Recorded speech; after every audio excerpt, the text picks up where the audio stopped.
شادی کو سچ سے دے رکھا ہے، رو رہے ہیں حسین پاک اور آواز دیتے ہیں تیسرا دوسرا اپنے لخت جگر اپنے لخت جگر مسلمانوں اکبر کو علی اکبر کو آواز دیتے ہیں، دیتے کے بعد کہتے ہیں میرے لال کربلا کی زمین پر جا فجر کی اذان پڑھ دو، کہتے سبحان اللہ، فجر کی اذان پڑھ دو اور میرے لال جب واپس پلٹا تو کربلا کی زمین کا جائزہ لے کر آنا، اتنا کہا تو علی اکبر کربلا کے میدان میں جب فجر کی اذان پڑھتے ہیں، پڑھنے کے بعد مسلمان جیسے ہی واپس پلٹتے ہیں کیا دیکھتے ہیں ایک آواز کان میں گونجتی ہے، کربلا کی زمین پر کوئی خاتون ہے، درد بھری آواز سے ہو رہی ہے، چیخیں مار کے ہو رہی ہے، جس کے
अपने खेमे में बैठे हैं, आवाज आती है हुसैन भेज किसे भेजता है।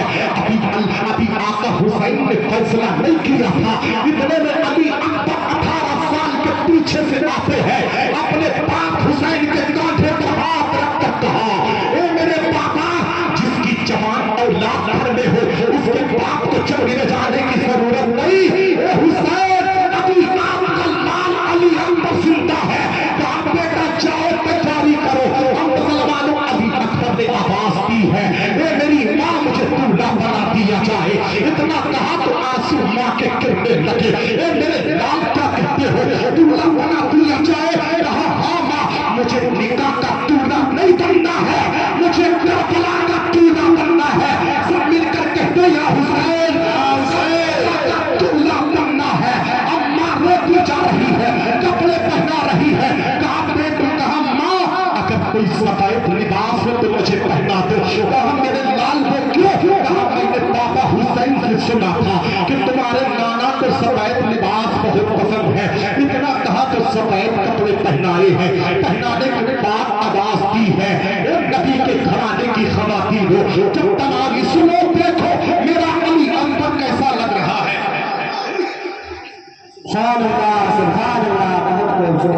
मेरा अली अकबर कैसा लग रहा है। अब मुसलमानों, हजरत ज़ैनब आई है, मुसलमानों अकेली नहीं आई है, दोनों अपने बच्चे और मोहम्मद को साथ लेकर आई है। कहा अली अकबर कहाँ जा रहे हो? कहा करबला में जंग के लिए जा रहा हूँ। कहा पहले तुम नहीं जाओगे,